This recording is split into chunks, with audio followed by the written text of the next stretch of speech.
Hey guys, what's going on? Welcome to Your Forest. I'm Matthew Christoph, and today we're talking fish.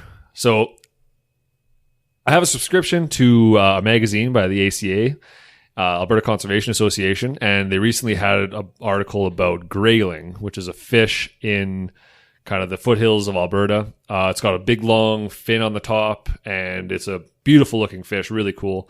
And their populations have been declining, as well as bull trout. Those are two species that I had interest in. I didn't really know much about, and I've heard stories from family members and friends about catching these animals and how you can't catch them in certain places anymore, and the populations have declined drastically and all kinds of stuff like that. So I wanted to bring on somebody that could speak, from a research perspective about both these species and really just discuss kind of what happened, why the population is declining.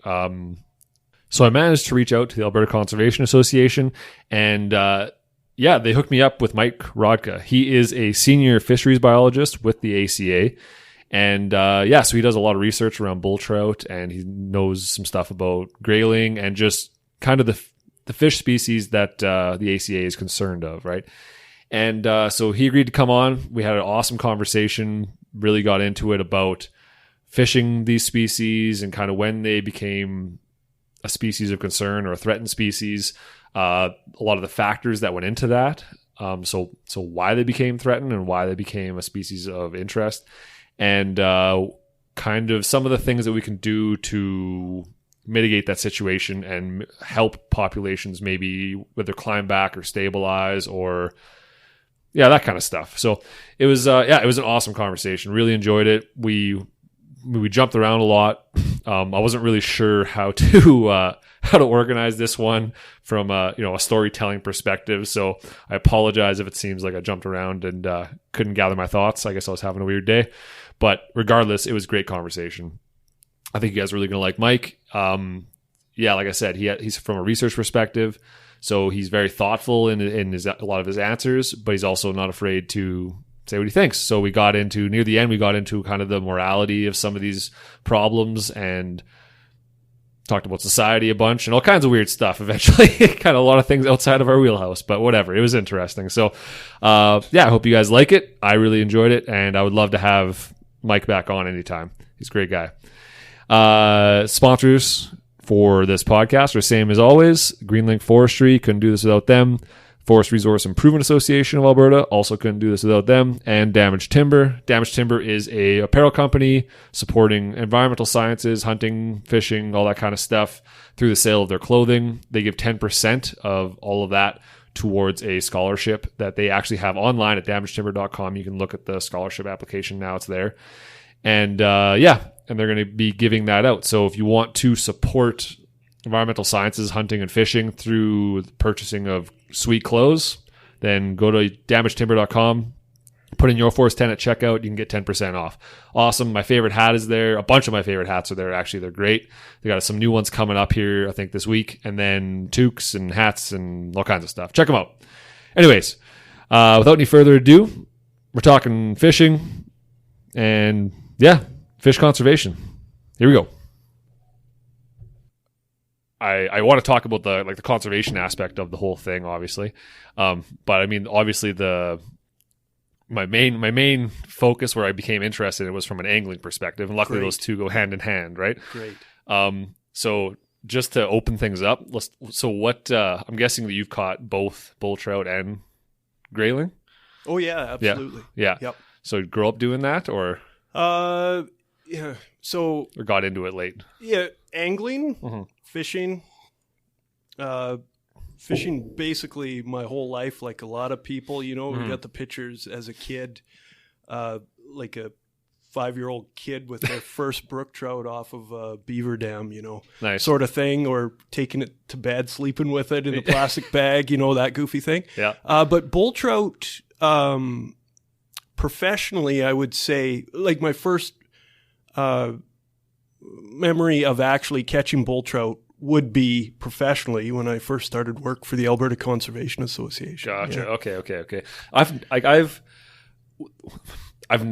tried to catch grayling. I grew up in Slave Lake. So I tried to catch grayling because I always hear stories of my dad talking about working forestry up in Swan Hills, and he'd bring a line with a hook with him, and he'd just, they'd spend lunch catching grayling all day, right? And it was great back in the 80s, right? Yep. And then, so when I was a summer student doing the same kind of thing, I was thinking like, oh, awesome, I can catch grayling just for fun, just like whatever, right? Yeah. And you go out there, and there's like I've never even caught one. I've never tried for bull trout, I can't say, but like I spend most of my time up in the north here, but sure. Yeah, they just seem like such an interesting species. Like they look almost alien, the grayling, with the big fin on the back and the shiny, and they're just such a fascinating. And when I first actually seen one, I was like, really, that's in Slave Lake, like where I live? Like, what the hell? How come I haven't been doing this all the time, right? Yeah. Are they a pretty fun fish to catch? Well, I guess I'm biased probably, right? But yeah, I certainly like them. Grayling are a beautiful fish. Oh, yeah. And I definitely, my experience with grayling is a lot less than bull trout. Oh, okay. A lot of my work's been kind of central Alberta west. Mm-hmm. So, right on kind of the southern fringe of the grayling waters, I guess you could say. Gotcha. But yeah, I've caught bull trout. Bull trout, I think they get a bit of a bad rap with some anglers that they're not a real strong fighter, I guess you would say. They kind of turn into a bit of a log. Yeah. They can. Personally, I still love to catch them. And they also often can grow pretty big in some pretty small streams. So, maybe sometimes what they might not have in the vigor of like a rainbow trout or something like that, that's just this aerial performer every time you catch one. Yeah. They make up for it in just their sheer weight and mass and kind of tenacity. So I've never had luck fishing for trout. I don't know what's wrong with me, but I've just never. Oh, well, we'll have to get you out sometime. Right? Yeah, totally. That's the other great thing about grayling and bull trout is they're generally a pretty forgiving fish to catch. That's kind of a bit of a theme, I guess, for a lot of our native salmonids, or like trout and char and grayling is they're usually pretty forgiving for the angler. They're keen to take a hook. Yeah. Yeah, that's what I've heard too. Like not to make you feel bad about your angling prowess or anything like that, but no, I grew up catching walleye and pike and perch, and that was about it, right? And burbot and stuff, lake fish. But I never, for whatever reason, like I've caught trout. Like the first, I think, wild trout I ever caught was a tiny little cutthroat in the Bighorn Ploughs. Actually, it was just like in some little pothole, right? And it was a bit.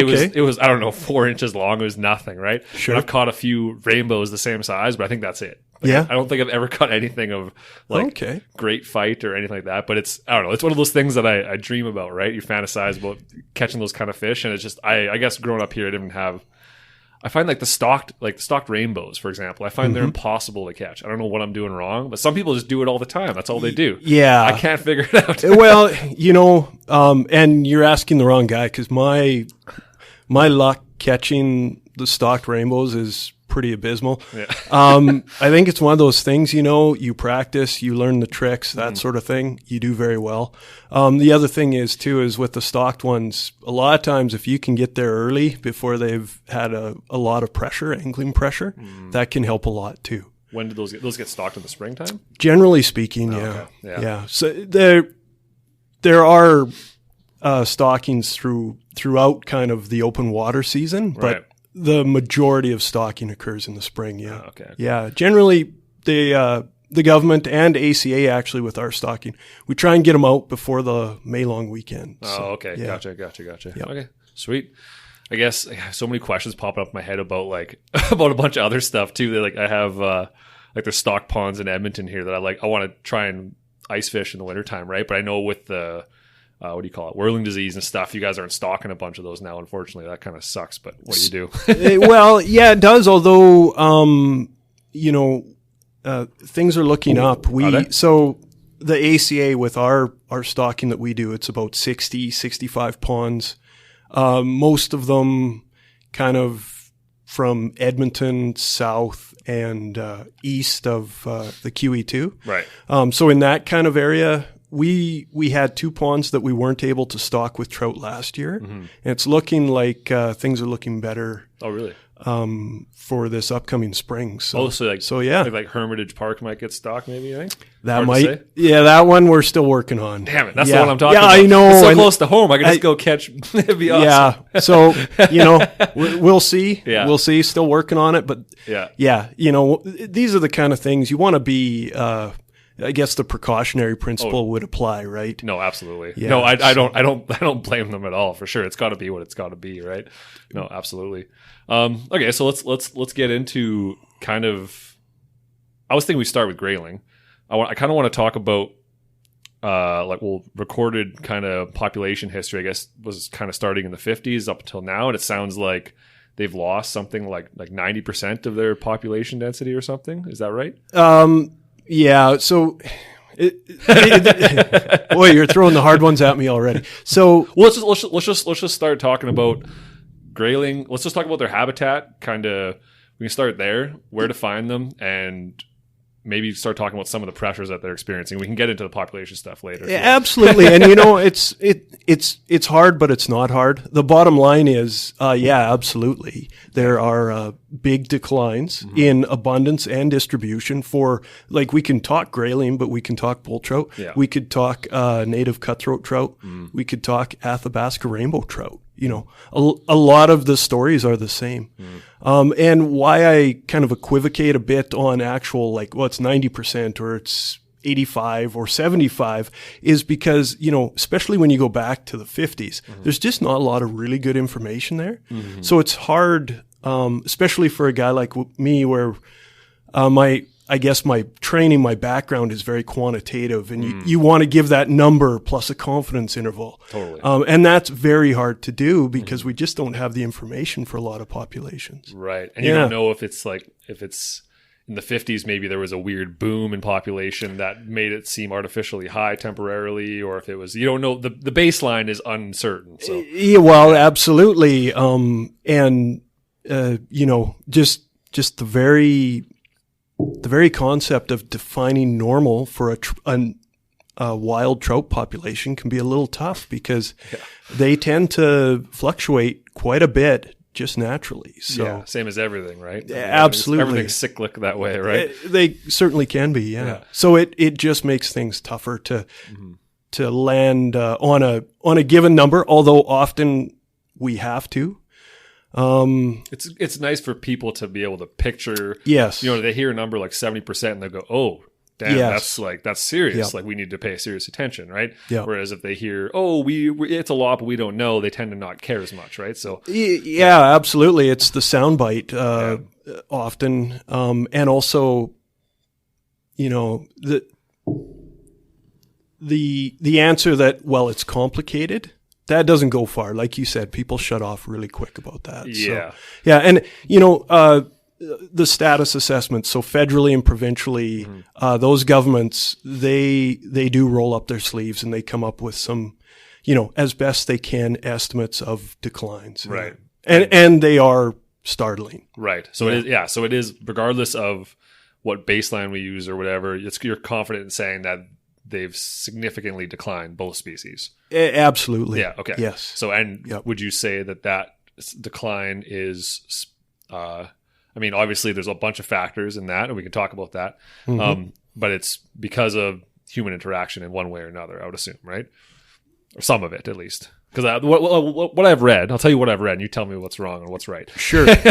So I've read that, for grayling, for example, a lot of it is fragmented habitat, so improper water crossings, so hanging culverts and that kind of stuff that have reduced the amount of habitat availability to grayling, but as well as so literally just loss of habitat from being cut off from certain amounts of stream, and then also overfishing, and then a climate aspect as well. So climate change has been playing a role in some way. So I don't know how you want to unpack that, but I would like to talk about those aspects a bit. Sure. So I don't know how you want to start that, what you think the most logical place is, but so again, we can jump off with grayling, but a lot of the issues or bull trout either. Are just bull trout.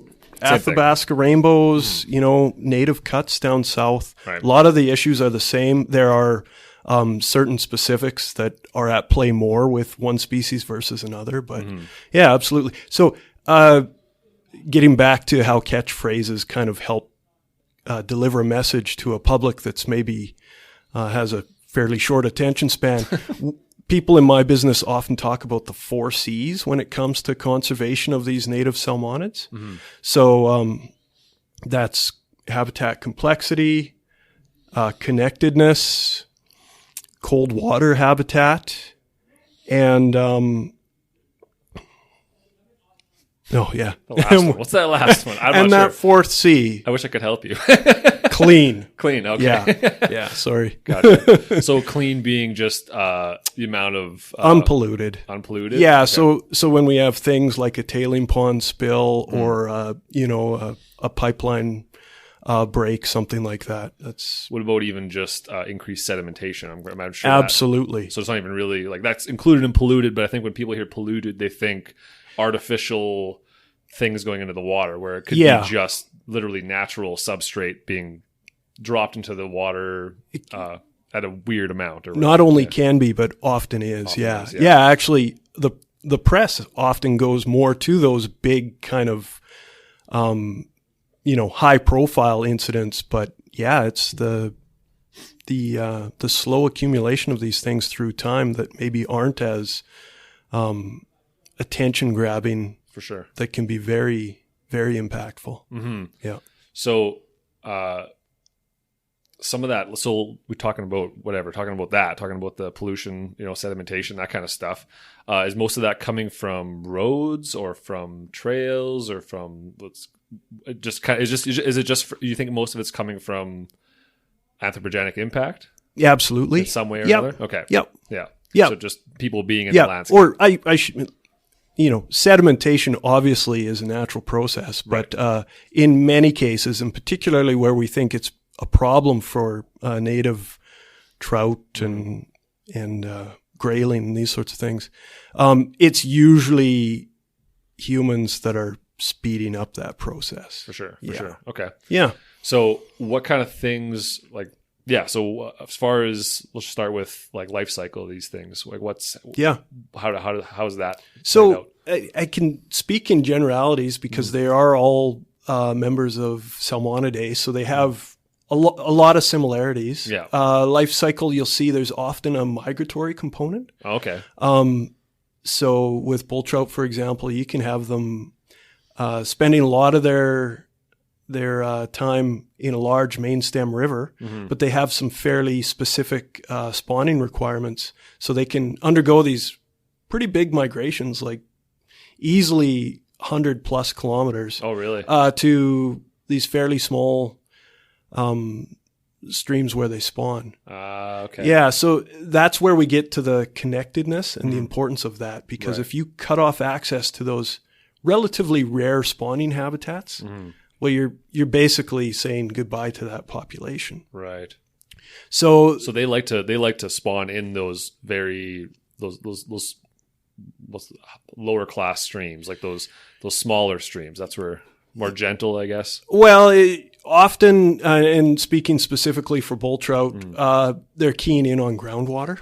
Yeah, so they need those clean substrates, not a lot of sedimentation for the incubating eggs, and the groundwater influence is huge as well. Okay. Yeah. So but most of their feed is further down, I'm guessing, right? Well, That's why they travel that, I'm guessing? Yeah, so often what you end up having, and there's all sorts of grades in between on the whole migratory. You do have some populations where they spend their whole life within, hundreds of meters of where they were born. Okay.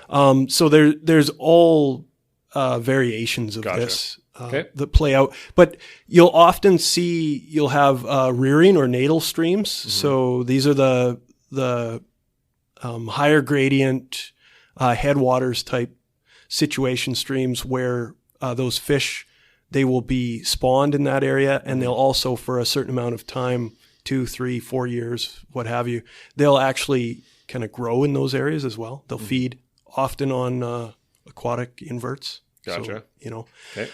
they'll do that. And then as they get larger, it'll start to move downstream in the system and could end up in a larger kind of main stem river like the Clearwater, like the Kakwa, the Old Man. And that's where they're experiencing warmer water temperatures, although not too warm. And then they start to pack on the pounds, start to move into eating more fish. Right. Fewer insects. Right. Yeah. Okay. Gotcha. Yeah. Sweet. And then, I guess that's pretty much it then. You basically covered it. Yeah. Yeah. A bull trout is an adult bull trout is kind of more of a specialized fish eater than an Arctic grayling. They tend to stick more to aquatic inverts through their whole life. But in general, we see this kind of pattern playing out across species. Gotcha. Yeah. Just because what's a big bull trout? Like a relatively decent sized bull trout. Oh, what's 10 pounds. 10 pounds is a good size, and really a big grayling is a lot smaller than that, right? Yeah, absolutely. I've never caught a big grayling, but I think you're talking a couple of pounds. A couple pounds is like a big one. I said, I'm not a real big grayling angler, but certainly, bull trout. I'm trying to figure out how to manage, how to coordinate this conversation, right? Because I want to try to paint a picture of bull trout and grayling situation currently, right, in the province or nationally, however you want to do it, and then try and get into how we can assist that conservation effort, right, so that these animals are around for generations. So we're talking about sedimentation and that kind of stuff. What kind of things do you think are important for, say, companies or even just individuals out hiking or whatever, or quadding or biking, that they can watch out for to help with that kind of stuff? Absolutely. And, just to back up for a bit, if you're struggling with how to kind of put a border around this and then tease apart the elements and say, well, how can we fix them? Yeah. Join the crowd. For sure. We all are. It's this whole cumulative effects and, death by 1,000 cuts. Where do you stop the bleeding or the triage approach, I guess? Yeah. And it is very difficult. I think society has really struggled and continues to struggle with that. Yeah. But so sedimentation specifically, what can a person do? Well, there are some things we can do. If you like to go out west and on your OHV, side-by-side quad, whatever, keep it out of the creek. That's a really good, simple thing to do. Big time. Yeah. Not only is it often could get you a ticket, but it's just not a great thing to do. Yeah. If you got your kids along, you don't want to be teaching them that. Yeah, so, for sure. That's something all of us can be implementing in our day-to-day. Big time. And imagine that comes with even just like hiking too, right? Because there's dust build up on your boots, and if you're going off trail and doing whatever you want, right, in the park or something like that, then you can create. What I'm trying to say, I guess, is like even with quads or biking or whatever it is you're doing out there, staying on the trail versus spreading out and going all over the place probably drastically reduces the amount of extra sediment that's going in there, right? Well, absolutely. It's this bigger thought that sometimes we love these things to death just because there's so many of us out there doing something.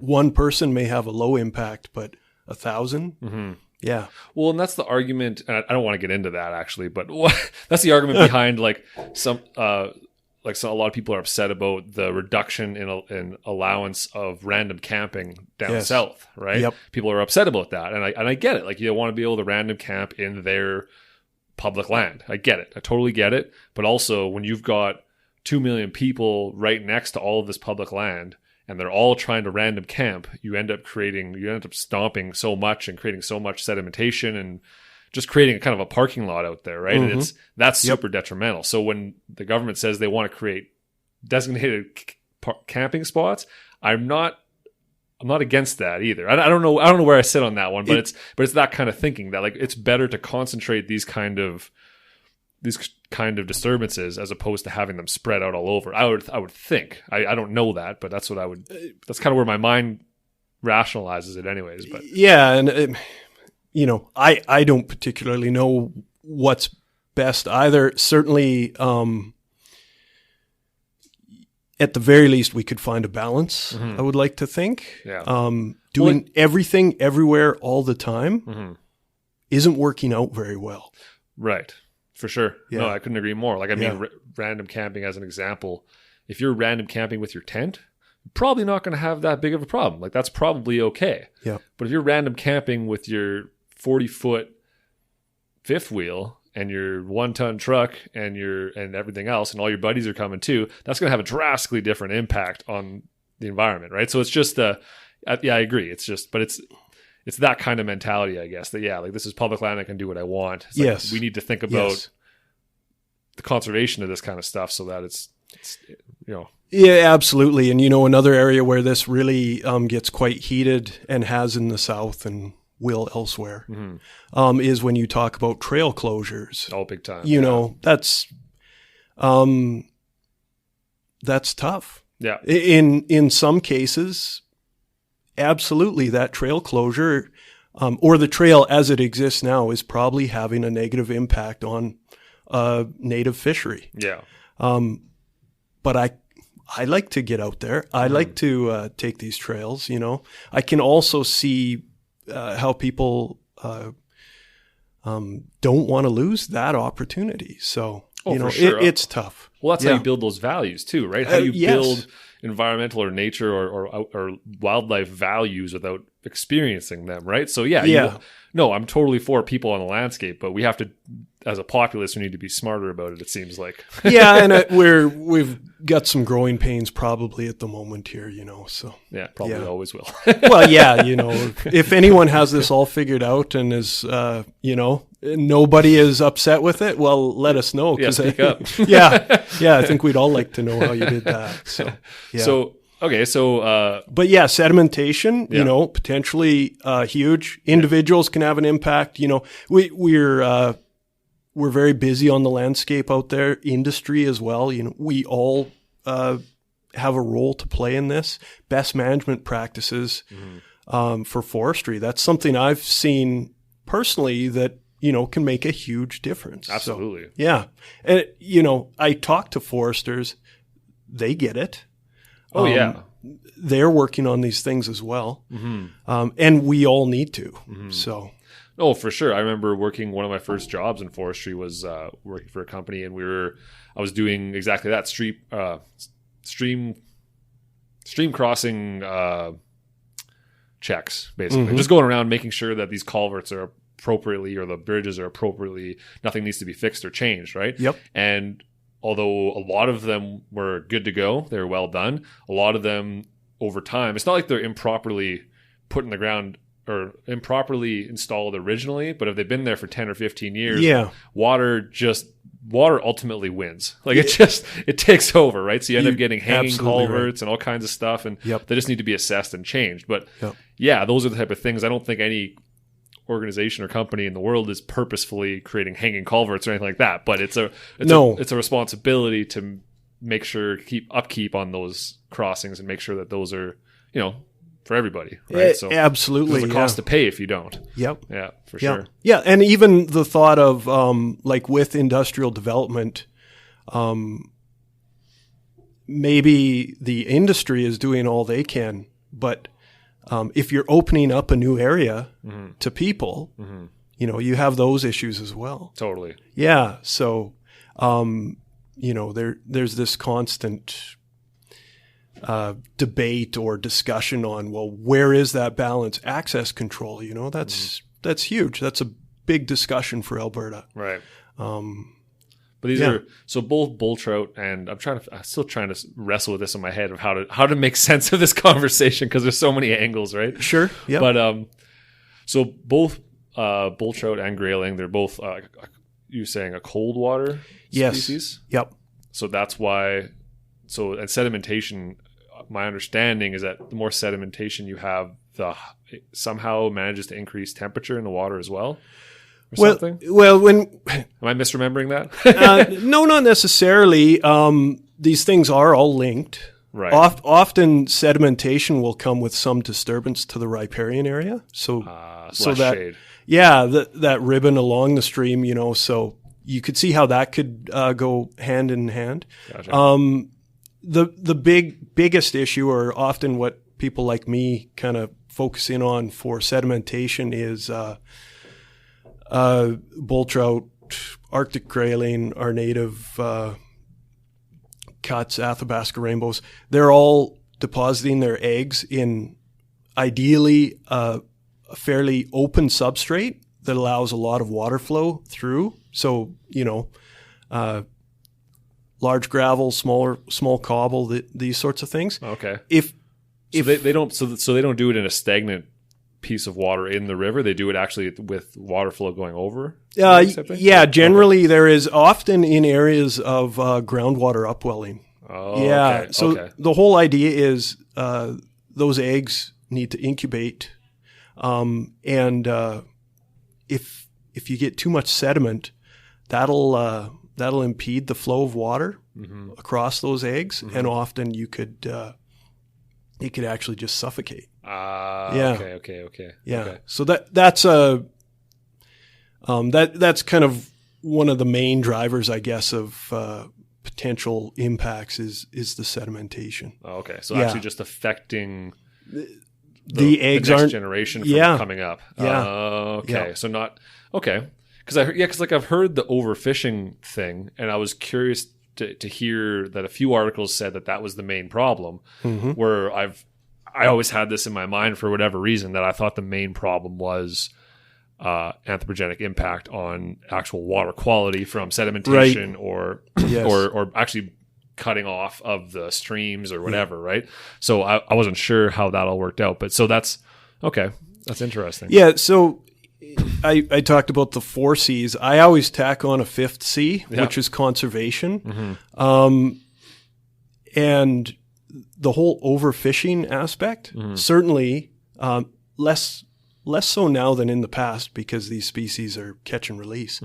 But that has had a tremendous impact on populations as well. Right. Yeah. Okay. Yeah. There's no doubt about it. Right. Yeah. So are they a species that, because you said earlier they're forgiving species to catch. Yeah. But do they respond poorly to being caught? Like, I mean, because there's a whole argument about catch and release being equally as damaging as, actually keeping the fish to eat, right? Because the mortality of, the trauma they experience, or they go through, the stress they experience while being caught or whatever, right? I'm not sure if that's, can you speak to that at all? If there's, is there much mortality from catch and release, or is it okay? So, to make a blanket statement is very hard. And this is why... This is what I appreciate, though, about bringing on like researchers and stuff like that, because you guys really think about your response. Well, I'm just sitting here blurting stuff out. I'm like, hey, I think this. What do you guys think? but then we run the risk of always sounding like we're not willing to say anything. We try and weasel out of everything. But this is actually a hot topic of discussion right now in Alberta.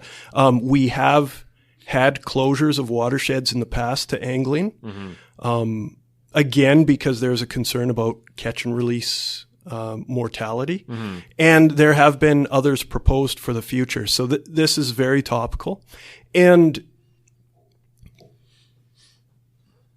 the answer, honestly, is it depends. There are so many variables that can impact that. Water temperature. These are cold water species. If you've got a water temperature of 18, 19 degrees, that fish is stressed out already. Gotcha. If you hook it in the mouth and play it for 5 minutes and then bring it in, get your 10 selfies, and then kind of throw it back in the water, well, that's not a good future for that fish. I've seen a lot of photos online on like Alberta fishing addicts and stuff like that, with guys holding sturgeon, right, and picking them up, and they have them in the mud, and they go, I'm like, you guys, like, what are you doing? Like, if you're gonna catch those things, like, keep them in the water and just like one picture, let them go. Like, don't, you know what I mean? Like, it's absolutely, it's the whole. I think the hashtag going around is keep them wet or something along that. It's this idea that. We want to give you catch that fish. You want to give it every chance possible of surviving. Oh, big time. Yeah. So yeah, it does depend. There's a lot of factors involved. That's true of any species, I'm sure. Yeah, definitely. They're not like, these are tough fish. They're not. Well, that was my kind of question. They're not a pushover. Right. No, they're not. Both of them, or they're both tough fish, you think? Yeah, absolutely. Like, that's a tough life out there for them. For sure, yeah. So yeah, no, I don't think they're particularly susceptible, other than the fact that they're willing to bite a hook, perhaps more than, maybe a brown trout or something like that. They seem to be a little more wily and a little tougher to catch. Okay. But yeah, there's nothing. Okay. Particularly, I'm just fragile about if there's like if people should be wary about catching and fishing these species until maybe populations have gone back up or not, right? But if you're saying that kind of makes me want to go looking for them. Well, so these are all, you have the rules and the regulations, and then you have your own personal code of conduct. And, I would leave that to whoever to draw their own conclusion, as long as they're following the rules and regulations of the province. But for sure, like it's better to go above and beyond if you are going to catch them, to treat them well and respect, keep them wet, like you were saying, keep them in the water, don't drag them through the mud. Absolutely. Don't keep them out of the water for, a minute and a half or whatever. And I get it. Yeah. The people who love to fish with the really super light gear and have the fight of their life on a 12-inch cutthroat or something, I get it. Yeah, that is fun. But, sometimes maybe don't play that fish so long. Get them in quick. Yeah. Get them off the hook. And it's damaging, especially to a species that's okay. They're considered threatened or a species of interest, or what's their status right now in Alberta? Do you know? So we can go down the list. I actually looked this up because I can never keep up with the status assessments. Yeah. So Arctic grayling, and you could look at provincially or federally. So. The province has a status assessment process, and then COSEWIC would be the federal group that we would usually talk about. So Arctic grayling in Alberta are identified as special concern. Okay. COSEWIC actually has not assessed Arctic grayling. Bull trout in Alberta are considered threatened, and COSEWIC also has designated them as threatened. Okay. So are both species found more or less Canada-wide? Bull trout, you're really looking at kind of the Rocky Mountains west. Okay. Yeah, Arctic grayling have a much broader distribution. Okay. Are either of these species, a bull trout are in the States, correct? Yep. A grayling as well? Yes. Although, and if we talk about like excluding Alaska. Right. So, south of us, right? They are, but they're really not doing well down there. Oh, really? Okay. Yeah. So I guess we should explain. So what's the hierarchy of what do you call it? The status. The designations. So special concern, threatened. Like how does that all play out? I'm guessing threatened is more serious than special concern. It is, yeah, right. Yeah, and then we could. Even go up a notch and talk about Athabasca rainbow trout. COSEWIC has designated them as endangered. Oh, okay. In Alberta. So to get on these lists, like what's the first? I just want to know what the spectrum is. What's the first designation that they could possibly be given? So that's great. You're going to show my bias. I'm always worried about the ones that are really doing terrible. Yeah. So the good ones, what are they called? I honestly, off the top of my head, I can't remember. Right. Okay. Yeah, but like walleye or something like that. We're not going to lose walleye in Alberta anytime soon. Right. They're not worried about it. Yeah. But would you say I don't think it's no concern, but it's along those lines, or secure, perhaps. Okay. Yeah, I can't remember and then the jargon. Special concern is like they're starting to pay attention to it. You have a sensitive, I think, would come before special concern. Okay. Yeah. So whatever. Yeah. Unconcerning or something along those lines. Yeah, and then secure sensitive. Might be the secure. Okay. It doesn't matter with specific. I'm just curious as to how many, like what it takes to go from, say, they don't worried about it to, hey, maybe we should be paying attention to this, to holy crap, like we really need to do something. So that's a great question, because there are the, I guess, what people like me would set out as these as best you can, these well-defined thresholds. Okay, wait, distribution has declined by X amount, and that trend is continuing. Therefore, we think it's X, Y, or Z status. There is that process, which has been an evolving process, although it seems to be fairly well established now. But then there's also the reality that a lot of these species, by the time we, and I mean the royal we, as in conservation community, got around to actually looking into the status, they were already in really bad shape. Gotcha. And you can almost say that about Arctic Grayling Bull Trout, Athabasca Rainbows, West Slope Cutthroat Trout. It was by the time the mechanisms of society got around to the point of saying, hey, what do we think about these species? How are they doing? They almost always seem to be not doing so good. Okay. Yeah. So, and threatened is, so there's a lot of research and concern going into that. I'm guessing special concern is a little bit less than threatened, right? Probably not as much resources going into that one. Yeah. And when you get onto the endangered list, that's really worried about it. Like, we're talking. That's when often, so COSEWIC, they can suggest that a species, and this isn't my area of expertise by any means, right? But COSEWIC can suggest that or recommend a species be listed on the Species at Risk Act federally, right. And that's when you start to see kind of mandated by law conservation actions required, as we're starting to see. So that's when it really gets serious. Right. Ironically, that's probably too late. Well, I hope not, but the ones that are secure right now, maybe we should be doing more to keep them secure.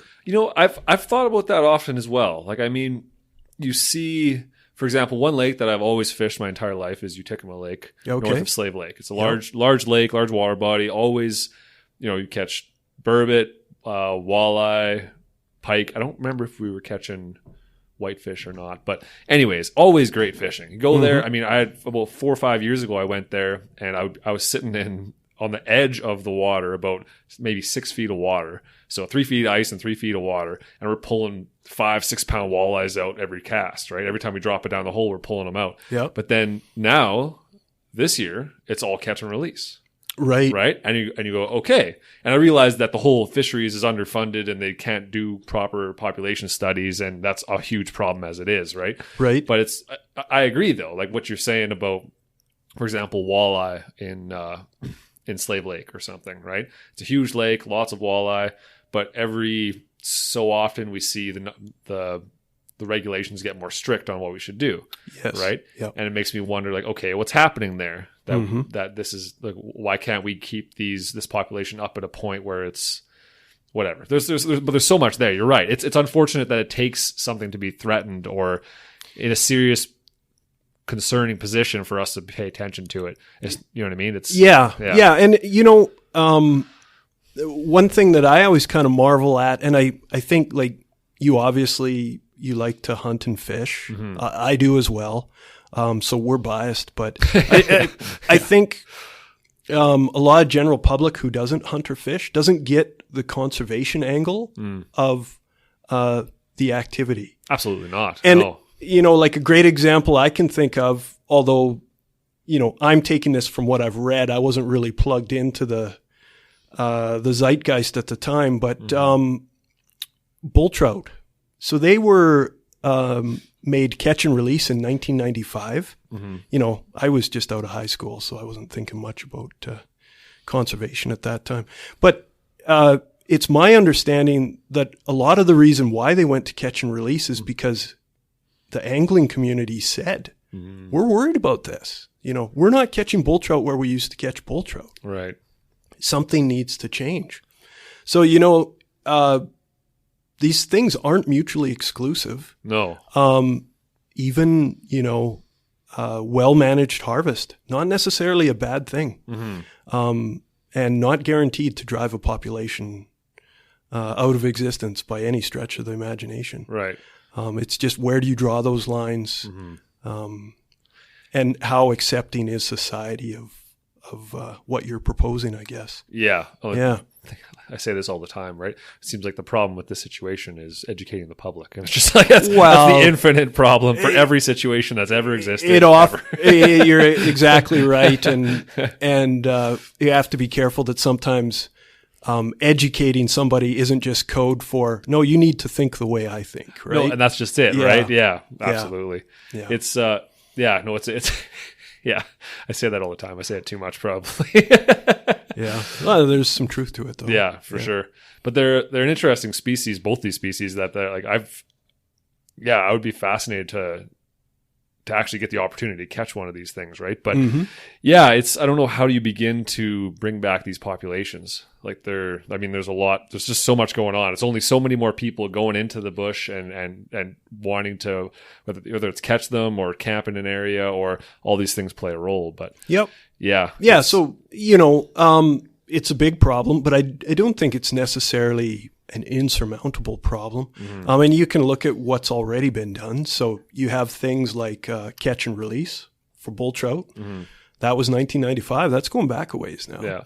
Do we know if that's how has that played a role? Like, do you guys know the impact that's had on the populations? Have they kind of stabilized a little bit, or? Yeah. So it's another good question. You obviously have done this before. I try. Yeah. So again, the answer is it depends. Obviously they fluctuate. I get that. Yeah. I'm just wondering, from a quantitative perspective, have you seen that have a positive effect on general population? Yeah. Yeah. So I guess the best documented impact would have to be Lower K Lake. Okay. And there was a series of regulation changes that ultimately culminated into catch and release for bull trout. And there was some closures and things like that as well. John Post, a researcher out of University of Calgary, him and a bunch of collaborators followed that population after the closure through time. And there was a tremendous response of the population. I can't remember, but it's like, I don't have the exact numbers, but it was like from 60 fish to 1,000 fish sort of thing. So it was drastic. Anyways. It was a drastic response, but now that's a very you don't want to apply that lesson everywhere necessarily. It's kind of circumstantial. Yeah. A lake close to Calgary is a very different situation than a river back in the White Goat Wilderness, right? Yeah. No, for sure. It's totally there. Of course, I guess I was more thinking of, had the decline that they had been seeing previous to, I guess you didn't have a whole lot of numbers before that, but I was thinking maybe had the decline slowed. I'm not saying populations bounced back to sustainable levels, but had the decline slowed to a point where it wasn't an imminent loss of species permanently, you know? Yeah. And again, the data, so I bring up that specific example, but it's not only one of the best, it's also one of the only. Oh, yeah. So to answer that quantitatively is quite hard to do. Gotcha. Qualitatively, I think if you talk to a lot of anglers, they are catching bull trout in areas where they didn't necessarily catch them 10 years ago. Okay. They are catching larger bull trout than maybe they did in the past. Not all anglers, and it varies from place to place, but my general anecdotal sense of it is that maybe if there was some massive bleeding, that slowed down. I think that's probably, even from a hunting perspective, one of the best tools that groups like the ACA or the government has, I would imagine, I don't know, but would be harvest reports, right? Because there's not a lot. Unfortunately, there's not a lot of funding going towards covering these populations and making sure it's every decade or something they get to do a flyover, and how effective is that? I don't know, but so I think that boots on the ground kind of attitude is probably a good perspective to take. Well, and when you have absolutely no other information, even that information, admittedly could be biased, probably is in many cases. But if you respect that, that might be true, then you can kind of work around it, right? Yeah, and this is the gold standard would be some sort of detailed, quantitative evaluation of the population through time, but we rarely get that. So you have to work with what you what you can get. No, for sure. Yeah.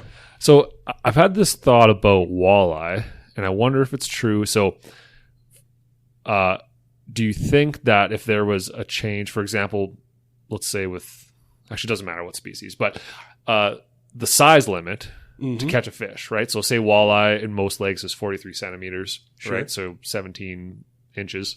And I've heard, I don't know, and you tell me because I have no idea. I've heard that size is kind of the minimum size at which, just happenstancely, that's when they are able to start breeding.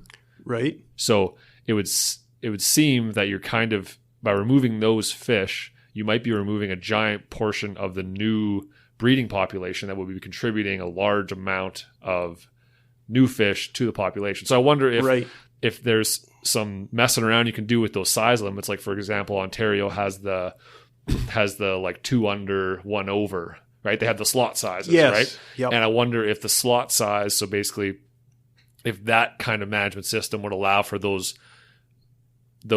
age classes or those size classes that are just starting to mate, to give them some time to propagate and right. I don't know. I'm just, I'm more thinking along, you know what I mean? I'm not sure if that plays a role or not. So, and like this conversation is straying into the management. more of the management, and also more of the, tweaking a vehicle that's still on the road, as opposed to with our native trout where, no, they hit the ditch a long time ago and now you just need to do whatever it takes. So no, I'm not suggesting we bring back that we can not catch and release for grayling and bull trout. I get that. I'm more thinking of for future fish that we might see go down this route. Yep. Would that, do you think professionally that might be a route that might help? Right. So I get it. You don't.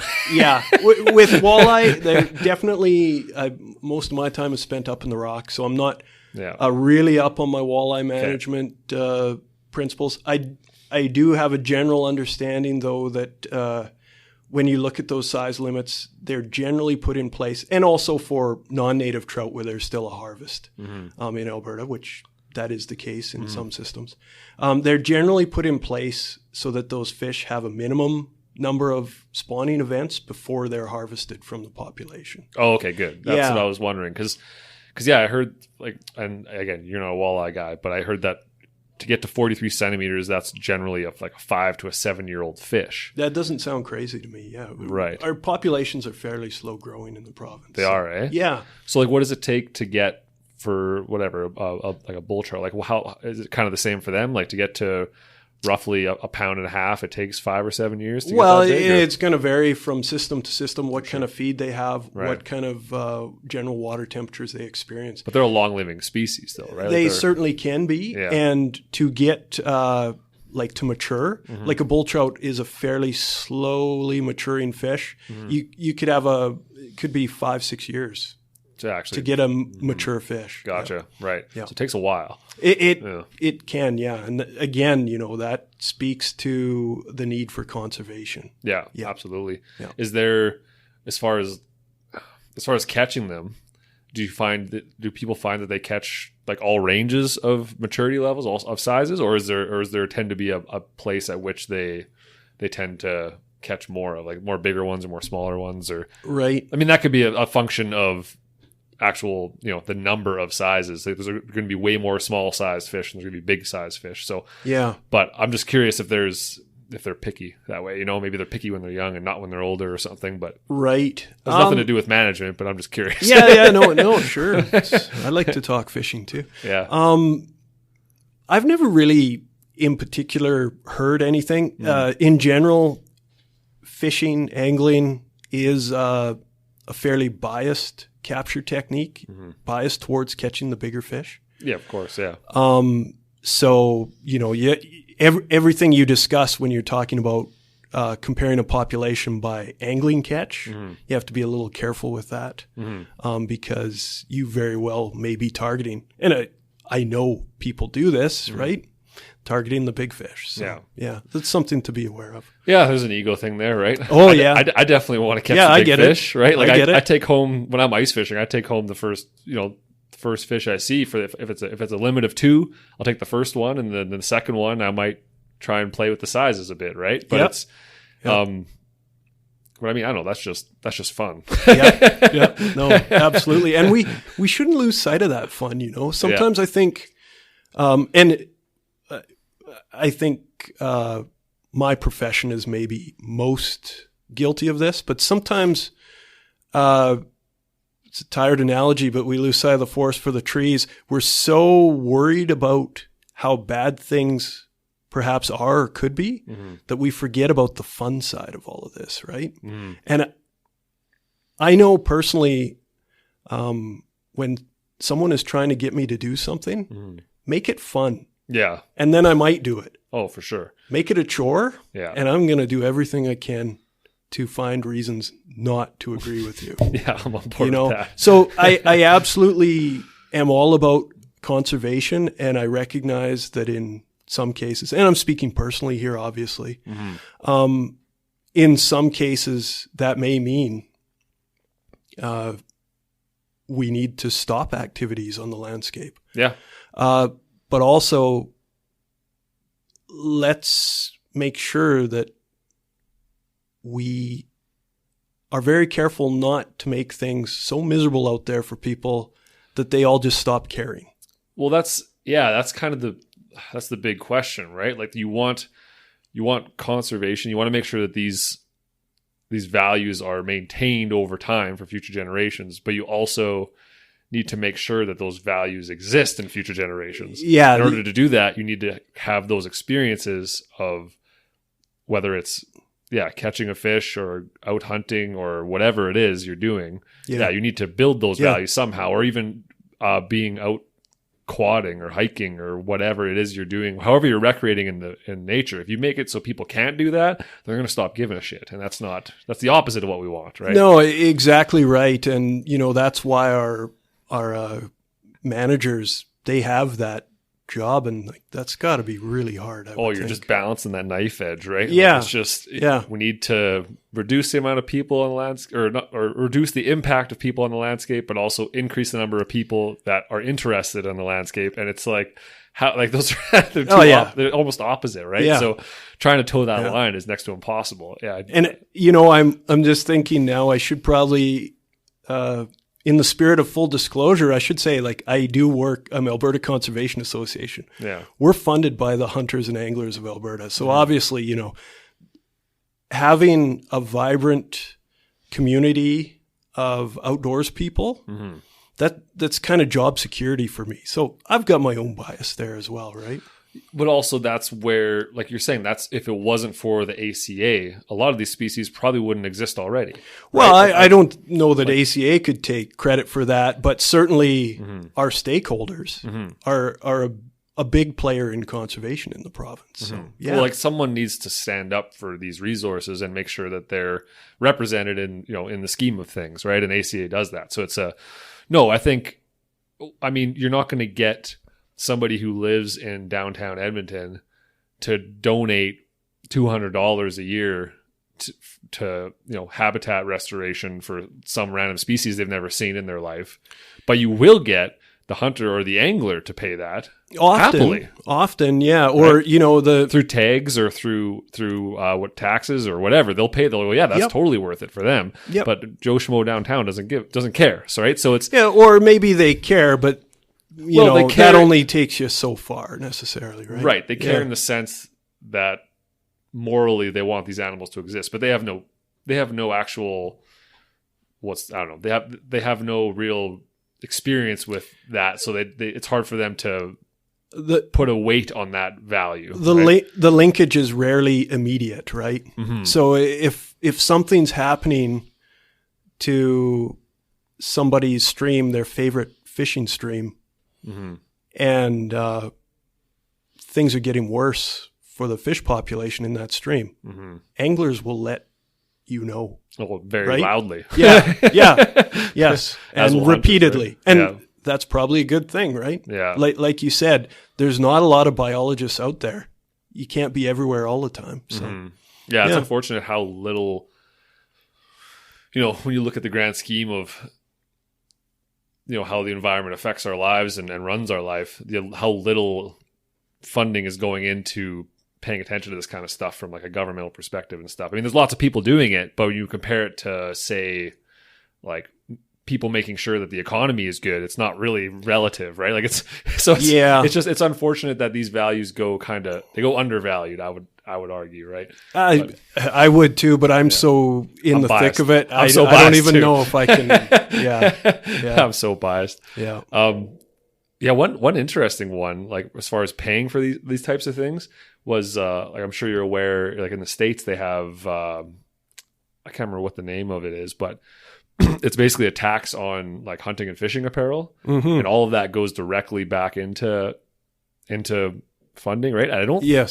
think we have that in Canada, but I think that's something that, again, those responsible people in the community would definitely be for, I would think, right? If it helps bring funding and awareness and, conservation to these areas, I'm sure people would do it. But that's one way they're doing it right, for sure, I would think. Yeah, absolutely. It's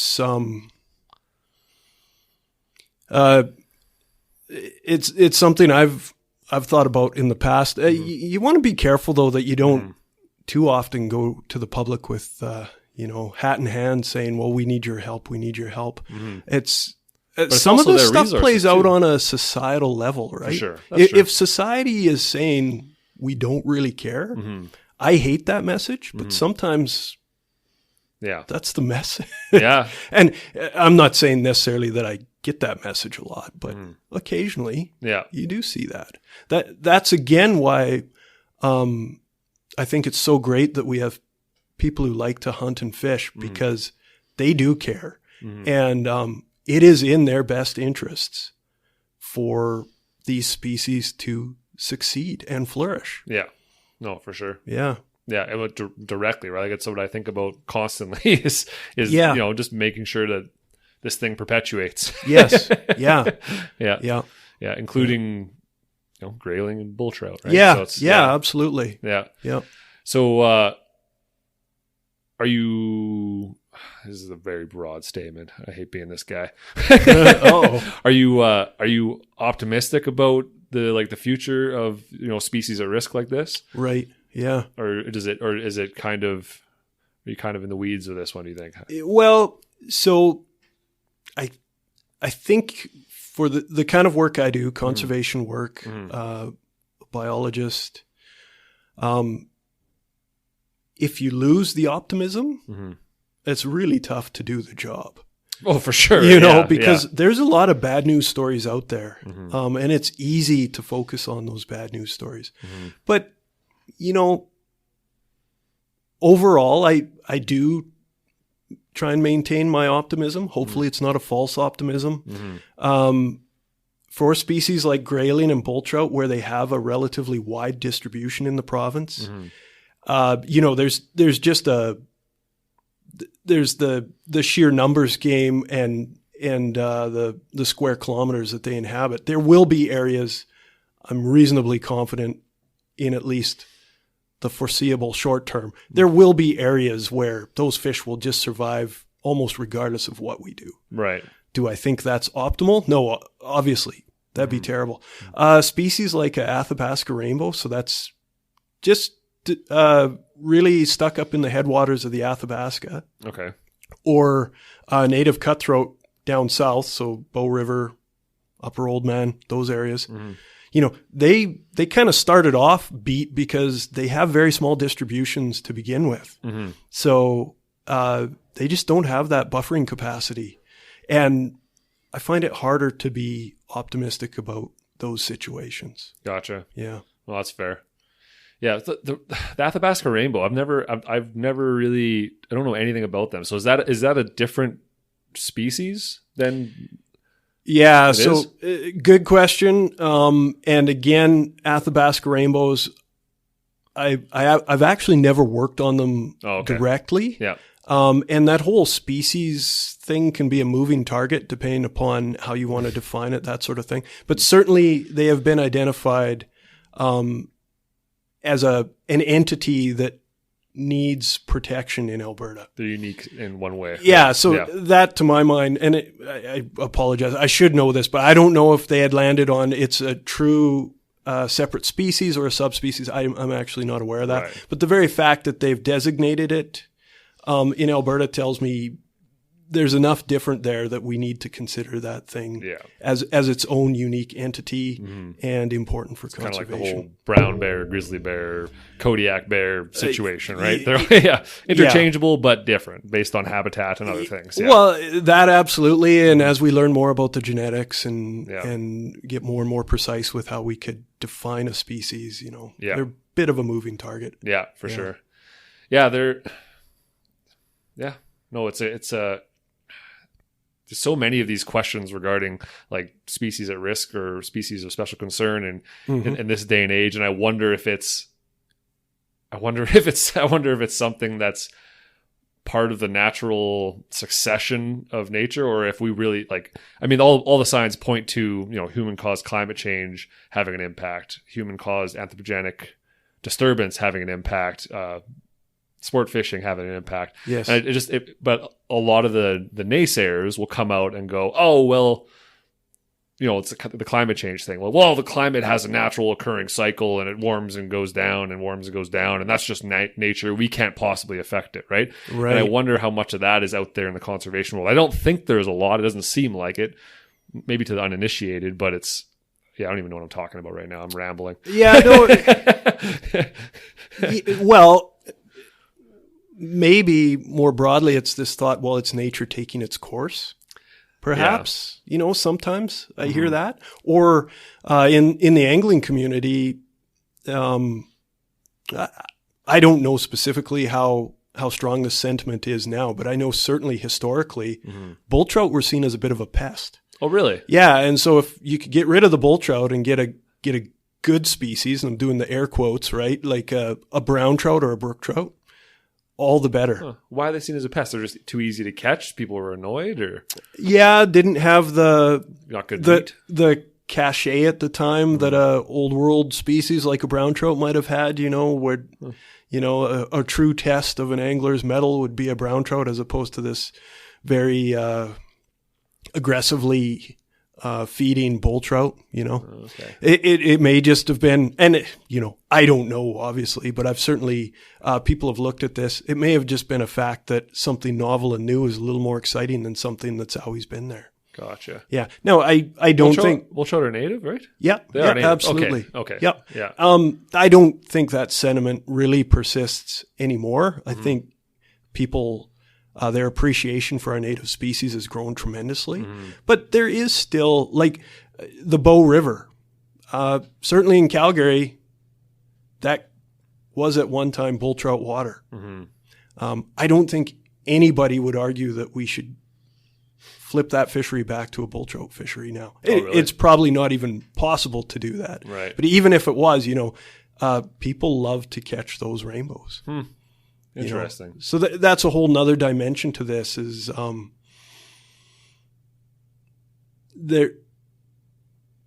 things have changed. Yeah. Like you said, time moves on and recapturing what once was is probably just never going to happen, right? I guess that's where my mind was going. Thank you for figuring out what I was trying to say, because I didn't know. I was like, okay, where's my brain going? But I guess that's what I was trying to get at exactly, was nature has a natural succession and an evolution, and things come and go, yes. And that's all true.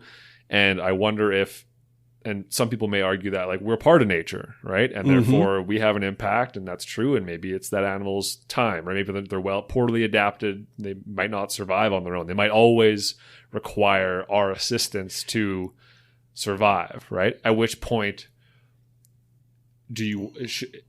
morally, are you obligated, or do you want to maintain that species, or is it okay to let it go? And not only okay, but is it maybe just and correct in the evolution? But that's getting so out there in a moral, ethical, weird, absolutely, real world. But it's it's an interesting thought to have, at least, right? No, it is, and someone in my position comes at those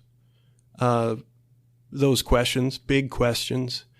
I think often with a fairly stereotypical mindset. Obviously, I got into this business because I think it's important to save bull trout save Arctic grayling, if you want to use the word save or conserve, whatever the right word is. So I have perspectives on these things. But the longer I'm in this business, I also realize society has perspectives on these things as well, and they don't always line up. Society's perspective doesn't line up with mine. In fact, rarely does. But that's the thing though. Is that correct in the weird godly way, right? Like just because America voted that Trump was the best option doesn't necessarily mean it was correct choice. Right. But it's so I don't think, for example, this is outside of both of our realms of expertise, but I'm going to say it anyways. Sure. One example is chronic wasting disease in Alberta. Right. So I'm sure you're with the ACA, so you know about all that. But there was a time at which I believe it was the government was culling white-tailed deer in a chronic wasting disease area because that's a disease that will perpetuate through time and doesn't die, right? And so they were culling animals in the area to try and reduce the spread of this disease. And they were shooting them from helicopters. And the public said, what the hell? And they were pissed, and they said, this is barbaric, this is crazy. Yeah. And at that time, if they continued that, there's an argument that they may have been able to contain that disease. And now, 20 years later, it's all throughout the province, and we're kind of screwed at this point. So it's just because the public had a perception and they thought something and they had a value that they voted to be correct, doesn't mean that it was right. You know what I mean? Absolutely. I would argue that you being the professional and having spent your life doing this, you probably have you have the more balanced perspective, I would think. But you're right. If they don't see value in it, then how do you convince them? And it's it's tough, and so that kind of situation you outlined there, I think that plays out many times for sure in conservation. Oh, yeah. It actually almost feels like that's the norm instead of the unfortunately the exception.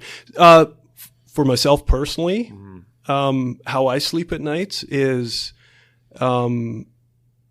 I feel like my job, in kind of the big sense, is to bring the best information possible to that debate. And the debate will go on either way. If that debate can be informed, or at least informed to the greatest extent that someone like I could ever impact that, me or the ACA or whoever could ever impact that debate, then I kind of feel like on at least one level that's success. For sure. Because otherwise we just have ignorance. Totally. And generally speaking, ignorance doesn't translate into great decisions. I try it all the time, but I just don't seem to do very well. Apparently it translates into bliss, but there you go.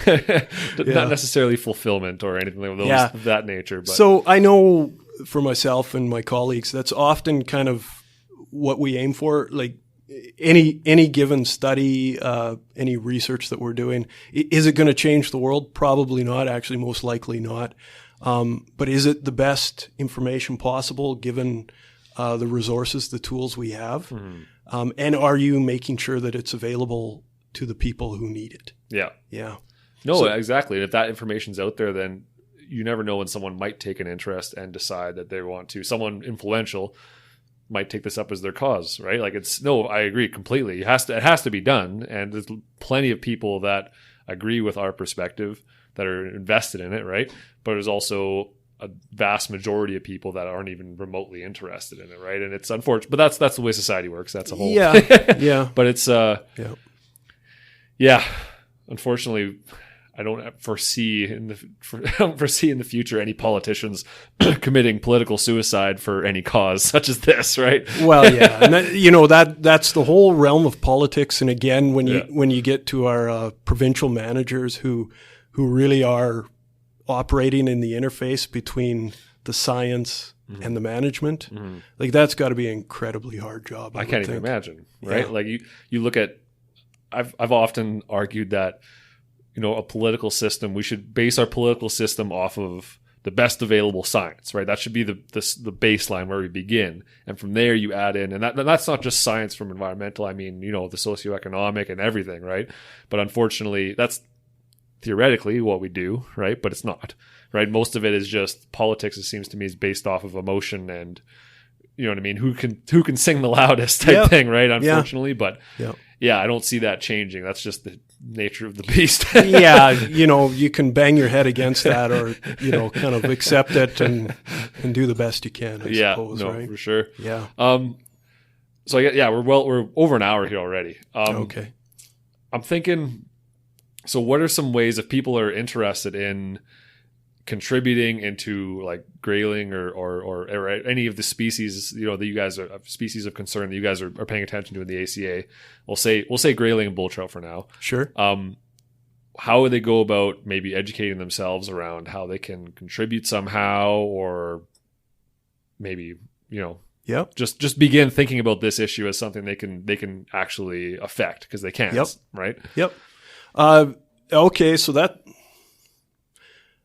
that's good. I think there's a number of ways they can do it. The very fact that they're thinking about it, I think that's just huge right there. And the fact that they would be listening to a podcast like this, it's kind of like they've got it. So anything I say will just be, above and beyond where their head is at already. Gotcha. But, good point. Never thought about that. they can certainly look into things like, the organization I work for, the Alberta Conservation Association, we're doing work up and down the east slopes of Alberta. We're working with these species. Occasionally, we have volunteer opportunities doing this work, or at the very least, there's a lot more information there to get educated. The Alberta government has really good information on these species and conservation priorities and initiatives that are happening in the province. Think about an organization like Trout Unlimited. They're doing incredible work, cold water species focus, and they often have volunteer positions as well.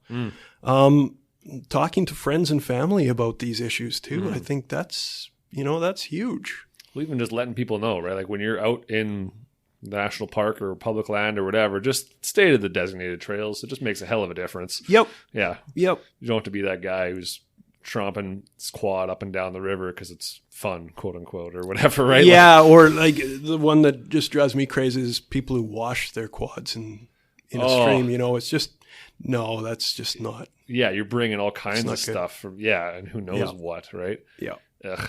Yeah, good point. Yeah. So, and if you see that sort of thing happening, maybe it's friends of yours, you know? No, for sure. Never hurts to just say, come on, we can do better than this. Yeah, stand up for what you believe in, for sure. Yeah. Gotcha. How old do these things live? Just a weird, random last question. No, and it's a good one. And again, the best way of aging these species is through an otolith. So that's a bone that's actually in the head of the animal. Okay. And obviously, if you're going to pull that bone out of their head, you're killing the fish.